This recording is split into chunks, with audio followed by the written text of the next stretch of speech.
So originally I wanted to make this kind of a lighthearted video, and I'll still try, but I realized this might be real for a lot of people. 2020 has caused a lot of change for a lot of families. Many people might be interviewing for jobs soon.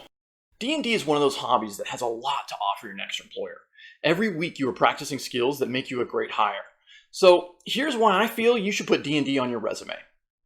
I'm Zach, and this is Failed to Crit. So a simple Ecosia search will put up a ton of articles about what hiring managers are looking for. And it's no surprise that a lot of these skills cross over to running a good D&D game. Like being a good communicator. Communication is vital to almost every job out there, and you practice this every week. While running a game, you are creating an interactive presentation. This isn't any different than a sales pitch to a room full of clients or a training meeting for new employees. The ability to engage and captivate an audience is very rare. Public speaking is one of the country's biggest fears, and you volunteer to do this weekly. Put that on your resume. Being a clear thinker. This can be difficult to peg, but companies want to know if you can see how each piece is connected. Can you see the consequences, identify the potential risks, and develop solutions?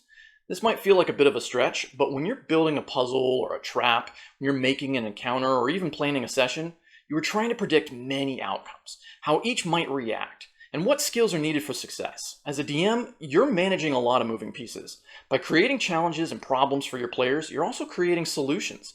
Whether you realize it or not, you're practicing crisis management every week. So put that on your resume. Good judgment. Every company has a manual, but a lot of day-to-day decisions are based on personal and professional judgment.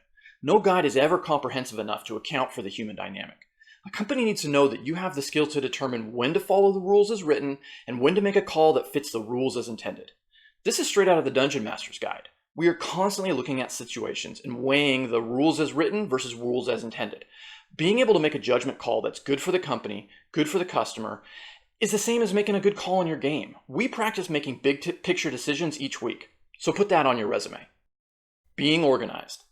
Hiring managers love to see someone with a system for tracking priorities. As DM, we have this in spades. We keep notes, we track players, we create monsters, we log events, random NPCs, we plan for even the little details. Preparing a D&D session is akin to a college professor preparing a 2-hour lecture. Each week, we study, rehearse, write down, and reflect on it afterwards. So put that on your resume. Empathetic. Empathy is the ability to relate to the thoughts and emotions of others. Empathy is critical for success at work, where you are constantly having to interact with a wide variety of people.